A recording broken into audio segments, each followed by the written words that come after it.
Okay, so what can you tell us?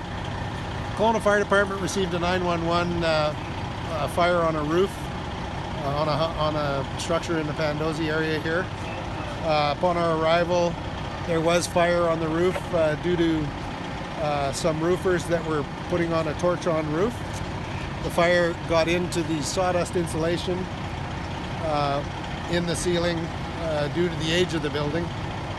So we've opened up the roof, extinguished the fire.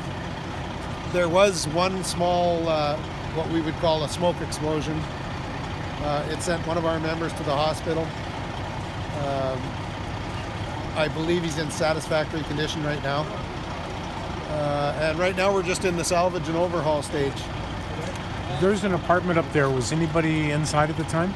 Apparently there was one person inside the building at the time of the fire. They evacuated right away as the smoke started getting into their apartment. Okay, so they're fine then. They're fine. And also the owner lives in the back of the building in a main floor suite. Mm-hmm. So she's out of the building now too. And we have a crew dealing with getting as many personal effects of hers out that we can. And what's the state of the inside of the building now? Right now there's lots of smoke damage. In the upper floor on the Alpha side, which is the front of the building, there was quite a bit of fire damage inside the walls. The ceilings have been pulled in the upstairs area, and just due to us having to chase the fire around through the sawdust, there is quite a bit of water damage in the building as well. So it sounds like most of the fire itself was contained to the walls in that sawdust area, you said? Yeah, that's correct. The roof and the walls. Okay. A lot of smoke from that. Yes. Yeah, it's what we would call a dirty fire. Okay. Lots of smoke, not a lot of flame until you start opening up the walls, and then once the air gets to it, it tends to be quite a violent reaction. Now, is that because of materials used in what you consider, well, you say it's an older building? Yeah, wartime building, yes. Yeah, actually, you find a lot of sawdust insulation buildings in the north end, old Kelowna, we'd like to call it. Mm-hmm. So, yeah, it's just one of the factors that we deal with in our area. Do you have to fight it differently? You basically have to, you chase it a lot. With these older wartime buildings, sometimes there's been renovations where there's 2 or 3 ceilings in it, and the fire can travel in between the ceilings. So that's why we have to expose everything. How many crew did you have on scene total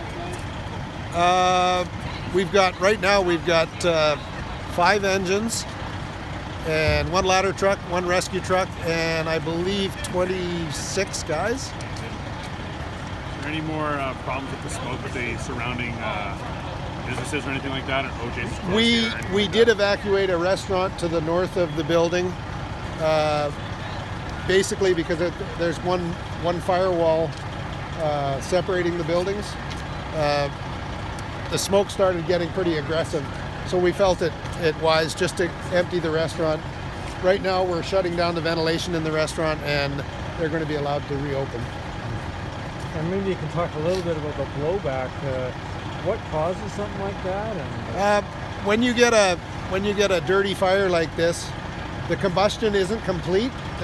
It's so smoky that there isn't enough oxygen in the confined area, and sometimes when air is let in really quickly, it tends to complete the combustion process in a really violent manner. It's like a small explosion. And okay, that's good for me. I just need to get it's Tim Light, I know. Yeah, Platoon Captain.